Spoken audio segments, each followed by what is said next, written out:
Hey everybody, it's Lavender Town. Today we're going to be talking about making good comics, and basically all the mistakes that I used to make that made my comics bad. But first, a quick shout out to the sponsor of this video, Wix. Wix is a service where you can make your own professional-looking website in just a matter of minutes. I have a website with Wix, and it was both super easy and it made a really professional end product. No matter what you're trying to do, whether it is launching a webcomic or maybe promoting a restaurant, anything like that, they have all kinds of tools that you can use. You can upload videos on it very easily. It hosts images. You can book clients through it. It's an all-in-all great service. Wix is hugely helpful to me because I need to have a place to put my professional portfolio, and every website I tried to code by myself did not look very professional. So I really appreciate Wix, and I appreciate them reaching out and supporting the channel. It means the world to me. Check it out, guys, if you need a website and you don't want to learn how to code HTML and CSS from scratch, because I sure didn't want to. So let's get started. Now, there's really no wrong way to start a project or a comic, but there are some ways that make it easier and some ways that make it harder in my experience. So the thing you want to avoid usually, and what a lot of people fall into, is when you have this sort of vague idea about what you want your story to be. Maybe you have a few characters, you have a couple of scenes that aren't connected, that you know you want to be in there, and you just really want to start. So you sort of just start pouring ideas out, and you don't really cut any of them back or anything like that, and you don't really know where your story is going to go. You just hope to sort of cobble it together as you can go on. Now, while you can do that, in my experience, that ends up with a comic that you will not want to finish, because when you get to those certain scenes that you really wanted to get to, it might not even make sense because you didn't figure out how they're going to be connected. And then, most importantly, if you don't know where the story is going to end, it can be really hard to keep going because you're trying to figure out how to write the ending while you're working on the middle, and it makes it really difficult. It also, especially in a case of like a narrative story, a narrative comic, you could end up in a situation where you're creating mysteries you don't know the answer to, and then inevitably when you have to answer the questions that you brought up, they might end up being kind of silly or not very satisfying for the reader. So what I recommend is finding your story's skeleton. Your story's skeleton is the best of both worlds. You don't have to write out a complete script with all the details already decided, which is something that a lot of people don't want to do, and even if you do it, a lot of the times you're going to feel frustrated because you've taken all the fun out of actually making the comic. After that point, it'll be just mindless execution, and there really won't be any wiggle room if you want to change anything. Whereas if you go the other direction and you don't plan anything, like I said, there's all kinds of problems that erupt out of that. But if you find the story skeleton, you can find the core of what your story is supposed to be. That'll keep you on track and making sense through the whole story while still giving you a little flexibility to change it around if things aren't working or if you have sudden inspiration mid-development. So here's how Pixar's story skeleton goes. Once upon a time is the beginning, just wherever you want to start your story. The "and everyday" section is telling you what the daily life of the character is like and where they're at right now at the beginning. Then, of course, until one day, that's the point at which you have to fill in what the catalyst of the story situation is going to be. The three because of that's are basically just you filling out the meat of the events of the story that will happen before the final climax. Until finally is the climax, where they solve the problem somehow, or the problem overcomes them, whatever type of story it is. And since that day is just showing how things rolled out at the end. The moral theme of the story is not necessary if you don't want it to be, but having some sort of thematic backbone can also keep your story consistent. So the next step after you have your story planned out enough that you can actually start the thing is motivation. A lot of people ask me about this, and motivation is a tough thing because it has to come from within yourself. However, there are a few ways to keep motivation up and to prevent sort of the slow despair of running out of motivation. So here are the tips I would give you. First of all, you want to keep the snowball rolling. Motivation becomes a bigger problem, at least for me, when I have missed a few updates.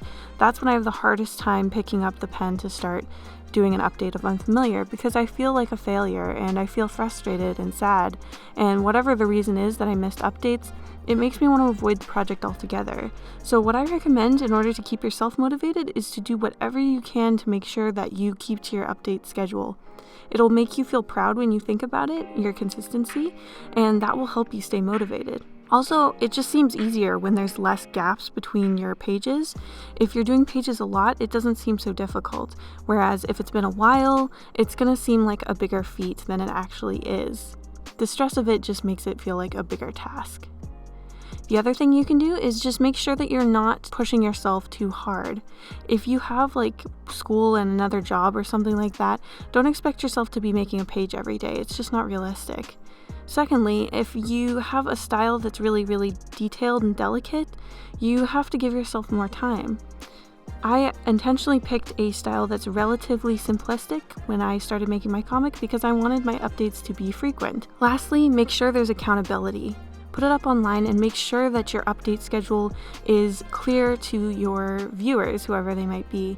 Even if there's only a friend or two looking at your comic, it will still make you feel more motivated to get it done on the update schedule if you know that people are waiting for you.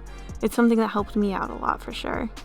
So the last thing you need to do before you really start is to design your characters and make sure that they look exactly the way you want them to before you get started. On the other hand, don't beat yourself up too much if they're starting to look a little different.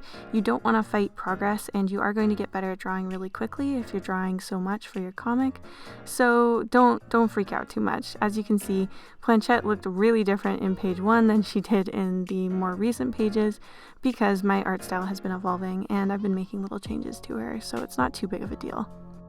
So now I'm going to go through step by step and show you exactly everything I do to make my comic, and these are steps that you can do whether you're a traditional artist or a digital artist. Now, the first thing a lot of people ask me is what size do I make my pages? So my pages are 7 inches by 10.5 inches, and that was just something that I looked up to see basically what good sizes are if you want to do printing like for books in the future. So the first step that I take on the actual execution process once I've gotten my empty file is I want to make thumbnails. Now what a thumbnail is just a super tiny version of the page. And this is not a sketch because you're making it so tiny small. It's basically just like the quickest possible sketch that you make at a really small size because you want to be drawing in such a way that you don't worry about erasing. When you do nice sketches, it can feel very painful to erase pieces of them, but at this point you're just plotting out where the word bubbles and where the characters are going to be, and you want to be able to erase a lot. This is the main way that I figure out the flow of the page, and this is a really crucial part. This actually takes a really, really long time. It's surprising, but even though the thumbnails really look crappy and like they're not very fancy art, this is where the meat of the comic's look is actually decided. Now, after the thumbnails are done, I blow up the thumbnail to a very large size. I make sure it's within my guide, which is basically like a 1/2 inch all around, I think. And that just makes sure that there's like a bleed area where if I do ever get it printed, where the bubbles aren't too close to the edge. Basically, I don't let any of the bubbles get in to the guide.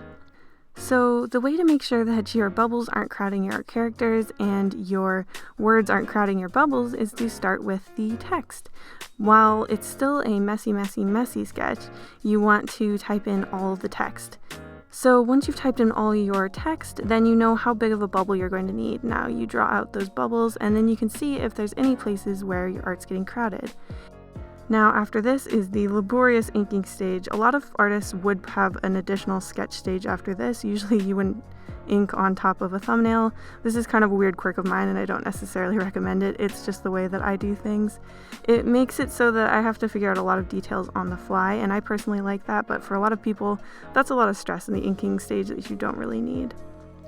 So this part takes the longest by far. And I would also like to mention that this whole comic page, it's just one comic page and my art style is relatively simple, but this took me 4.5 hours to make, and this is literally all I worked on during that time. So like I said, comics are a slow business. So all the while I'm inking, I'm making sure that everything is still looking right because you definitely want to catch any final mistakes in this part before you put any color in. Once you've added in the color, changing something is infuriating. If you're not doing color, then you'll be doing grayscale at this point. So This is the coloring stage, and my number one tip for coloring your comic is to make sure to limit your colors.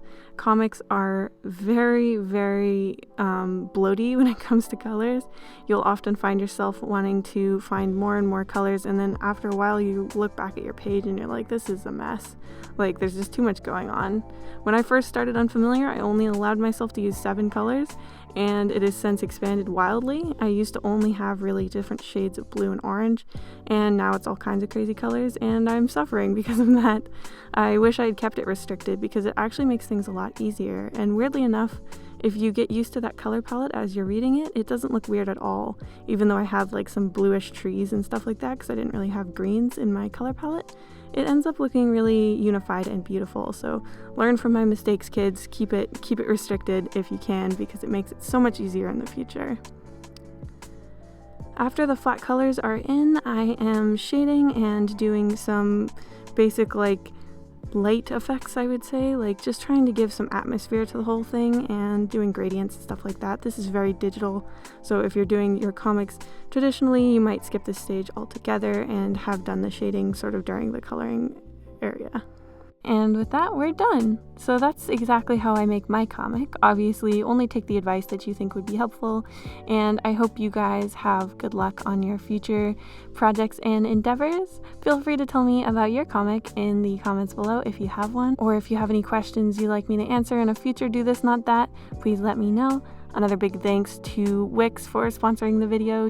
Check the link in the description if you want to try Wix for yourself. Thank you so much for staying till the end, and I will see you guys later.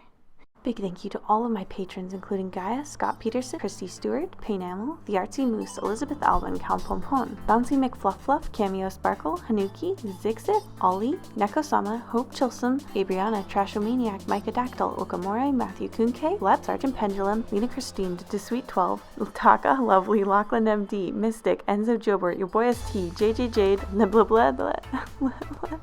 and Addie Visual.